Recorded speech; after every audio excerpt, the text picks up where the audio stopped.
Hey friends, today we're going to be reading a story titled Ruby's Wish by Shirin Bridges, illustrated by Sophie Blackall. So this realistic fiction story is based on the events from the author's grandmother's life. The characters, the setting, and events she describes were inspired by real people, places, and events. So think about the genre that this could be. It's still a story.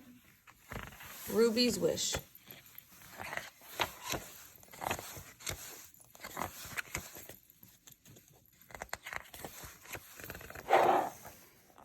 If you walk down a certain road in a certain city in China, past the pet market with its yellow and green rice birds hopping in their bamboo cages, and the goldfish and the terrapins in their porcelain bowls, you will come to a block of houses, 5 houses wide and 7 houses deep. Many families live here now, and the buildings are brown with age and dirt. But if you look closely, you'll see that once upon a time, this was all one house, the magnificent home of one family.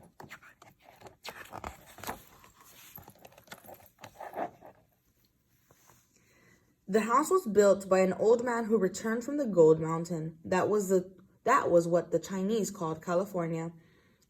When many men left to join the gold rush, there were and few came back again. But as I said, this man did come back, and he came back very rich.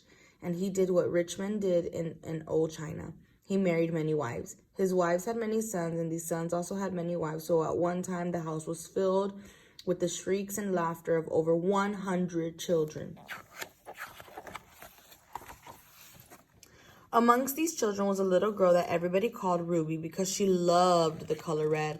In China, red is the color of celebration. On New Year's Day, children receive red envelopes full of good luck money.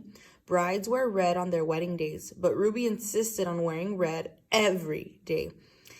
Even when her mother made her wear somber colors like all of her other cousins, Ruby would tie up her blackjack hair with red ribbons.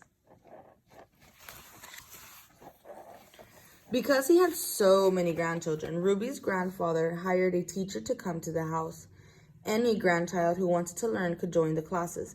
This was unusual in China in those days, when most girls were never taught to read or write. Whenever the weather was fine, classes were held in the garden. The windows of Ruby's grandfather's office opened onto that garden. Often, he would rise from his desk to gaze out of his windows at his grandchildren. One day, Ruby's grandfather looked down from his window to see the high white wall of the garden plastered with calligraphy.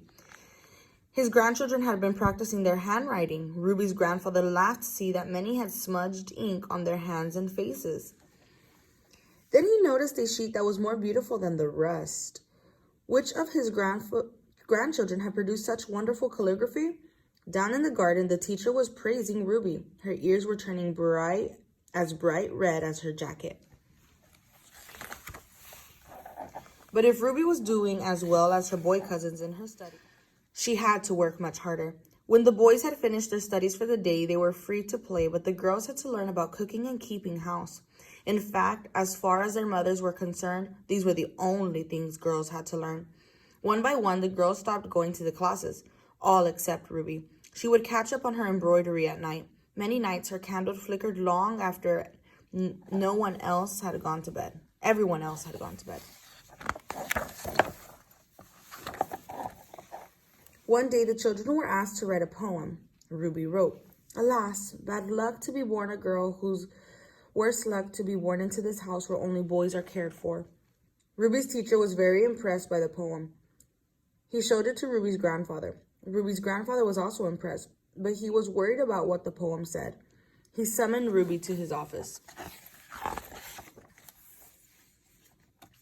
Ruby found her grandfather sitting at his chair, her poem spread open on his desk. "Did you write this poem?" asked Ruby's grandfather. "Yes, I did, grandfather," answered Ruby. "Do you really think that in this house we only care for boys?" "Oh, no, grandfather," said Ruby, very sorry that she had upset him. "You take good care of all of us, and for that we are all grateful." "Little Ruby," her grandfather said gently, "I really would like to know why you wrote this poem. How are the boys better looked after?" "Well," said Ruby, trying to think of a small, unimportant thing, When it is a moon festival and we are each given half a moon cake, the boys always get the half with the yellow moon yolk. Said her grandfather as if he was still waiting. Is that so? Yes, continued Ruby. And when it's the lantern festival, the girls are given simple paper lanterns, but the boys have red lanterns in the shapes of goldfish, cockerels, and dragons. Ruby's grandfather chuckled. He never thought about it before. He could imagine how much Ruby would have liked a red lantern. But most importantly, said Ruby, staring hard at her red shoes, the boys will get to go to university, but the girls will be married. Don't you want to be married? Asked her grandfather. You know, you're very lucky. A daughter of this house can marry any man. I know, grandfather, said Ruby, but I'd much rather go to university. Ruby's grandfather touched her hair. Thank you for talking to me, Ruby, he said. Go on with your lessons. Make the most of them while you can. So Ruby went on with her lessons. Some of the boys grew up and went away to university. Some stayed in the house and started families of their own. But when they grew up, all the girls were married and sent away to live in their husbands' homes. Ruby knew it would soon be her turn. In the ponds, Ruby could see the orange and white carp gulping for breath under a thin layer of ice. It would soon be Chinese New Year. Ruby felt sure it would be her last one at home. On New Year's Day, Ruby put on red velvet shoes and tied red ribbons in her hair. Then she went to wish everyone a happy New Year. She started with her married cousins, then worked her way up through her parents, aunts, uncles. Each one gave her a red packet full of lucky money. Finally, she bowed before her grandfather. Good luck and prosperity, grandfather, she said. Good luck, little Ruby, replied her grandfather, and he handed her a very fat red packet. Ruby could feel the eyes of all her family on her as she opened the lucky red envelope. Can you guess what was in it? It wasn't money. It was something much better than that. It was a letter from a university saying that they would be proud to accept Ruby as one of their very first female students. So that's how Ruby got her wish. It's a true story. And how do I know this? Well, Ruby is my grandmother, and every day she still wears a little red.